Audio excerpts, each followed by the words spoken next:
Salam sejahtera pemirsa, berjumpa kembali di dalam pembahasan buku Renungan Harian dengan judul Jangan Kita Melupakan Sejarah. Pada hari ini kita sudah memasuki halaman yang ke-18 dengan judul Kebahagiaan akan Penemuan. Ayat inti kita pada hari ini terdapat dalam Wahyu 10 ayat yang ke-9. Lalu aku pergi kepada malaikat itu dan meminta kepadanya supaya ia memberikan gulungan kitab itu kepadaku. Katanya kepadaku, ambillah dan makanlah dia di dalam mulutmu, ia akan terasa manis seperti madu.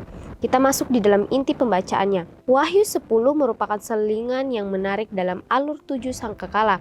Dari pembelajaran Wahyu 9 ayat yang ke-13 dan Wahyu 11 ayat yang ke-15 sampai ayat yang ke-18, jelas bahwa Wahyu 10 terjadi antara sangkakala ke-6 dan ke-7. Jelas juga bahwa bunyi sangkakala ke-7 berkaitan dengan peristiwa-peristiwa pada kedatangan Kristus yang kedua kali, ketika pemerintahan dunia ini menjadi pemerintahan Tuhan kita dan Dia yang diurapinya, dan kemudian Ia akan memerintah sebagai Raja sampai selama-lamanya. Terdapat di dalam Wahyu 11 ayat yang ke-15. Bentuk kata kerja di ayat kedua akan dibuka meterainya pada akhir zaman dalam konteks yang akan dimeteraikan sampai akhir zaman. Tetapi engkau, Daniel, sembunyikanlah segala firman itu dan meteraikanlah kitab itu sampai pada akhir zaman. Banyak orang akan menyelidikinya dan pengetahuan tentang kitab Daniel akan bertambah. Cukup menarik, kitab Daniel hanya memiliki dua bagian yang secara jelas disebutkan akan tetap dimeteraikan sampai akhir zaman. Yang satu berkaitan dengan nubuatan tentang waktu 1260 tahun di pasal 12. Yang lainnya adalah Daniel 8 ayat yang ke-26 seperti tertulis. Adapun penglihatan tentang petang dan pagi itu, apa yang dikatakan tentang itu adalah benar. Tetapi engkau sembunyikanlah penglihatan itu, sebab hal itu mengenai masa depan yang jauh. Joyce Baldwin dalam komentarnya tentang Daniel 12 ayat yang keempat dengan cermat mencatat bahwa alasan mengapa Daniel harus merahasiakan dua penglihatan terakhirnya itu adalah karena penglihatan tersebut belum relevan, setidaknya tidak dalam semua detailnya, seperti yang ditunjukkan Leon Ward dalam komentarnya tentang Daniel 8 ayat yang ke-14. Karena satu-satunya yang disebut petang dan pagi pastilah itu merujuk di ayat yang ke-26 pada periode 2300 petang dan pagi. Yang juga menarik adalah bahwa Gabriel secara eksplisit dua kali memberitahu Daniel bahwa penglihatannya dalam Daniel 8 akan berlanjut hingga akhir zaman. Dalam penjelasan malaikat, 3 dari 4 simbol di Daniel 8 telah digenapi dalam sejarah. Dan hanya 1 atau 2300 hari ini yang tersisa untuk digenapi pada akhir zaman.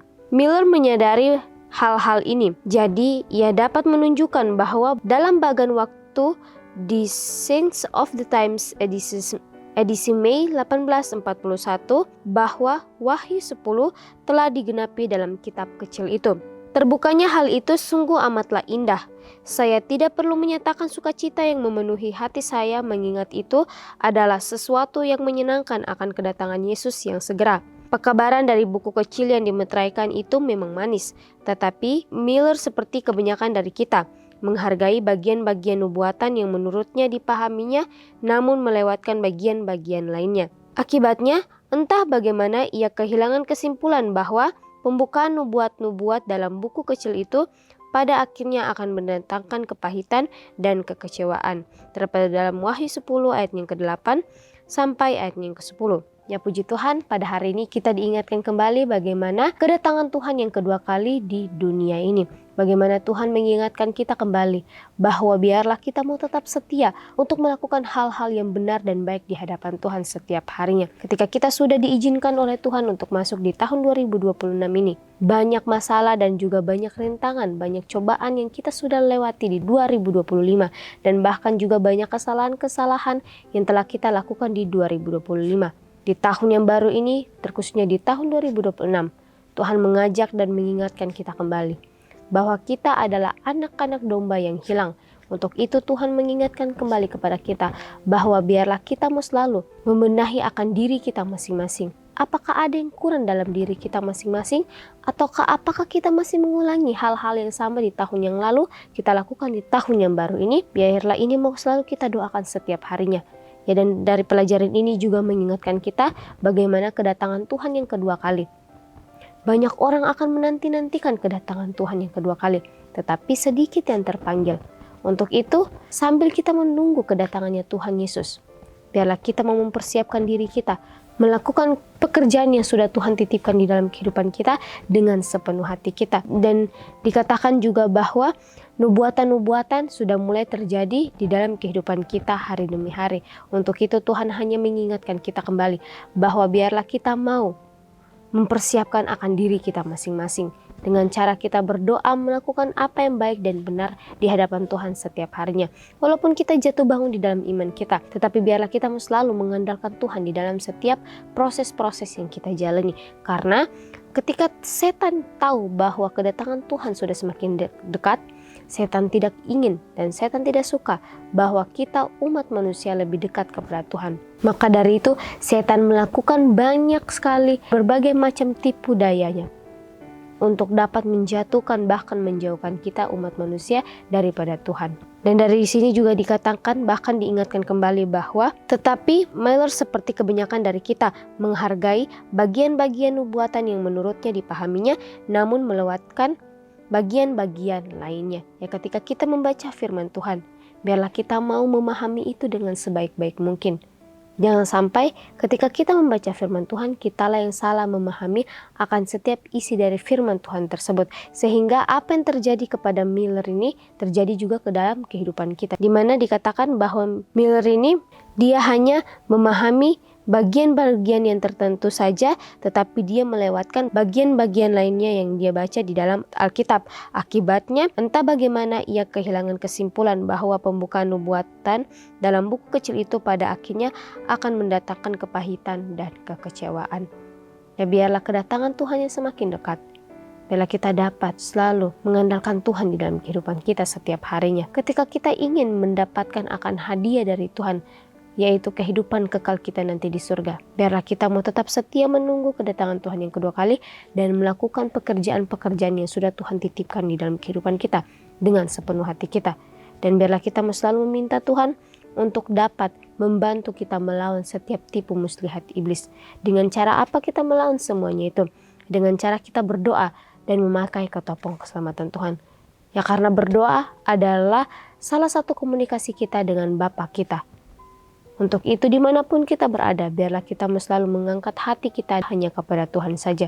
Kedatangan Tuhan sudah semakin dekat.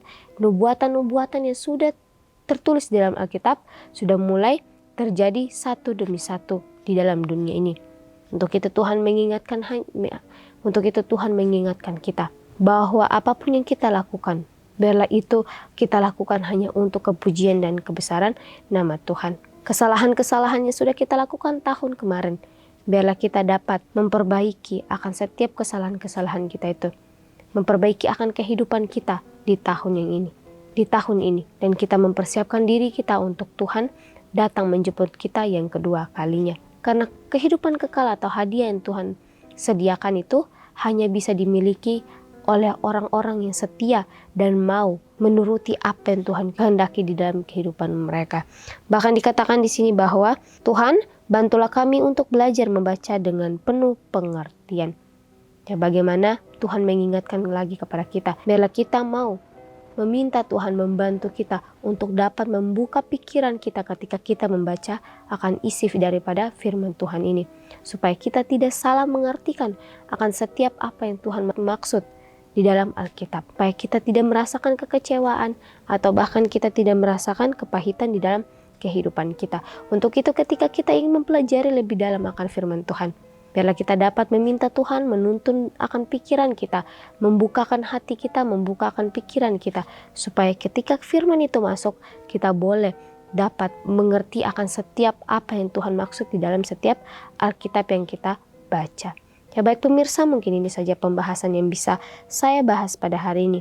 Biarlah firman ini boleh kita ingat selalu dan boleh kita pelajari dalam kehidupan kita hari demi hari. Kita akan berjumpa kembali di dalam pembahasan yang berikutnya. Salam sejahtera dan Tuhan Yesus memberkati kita semua.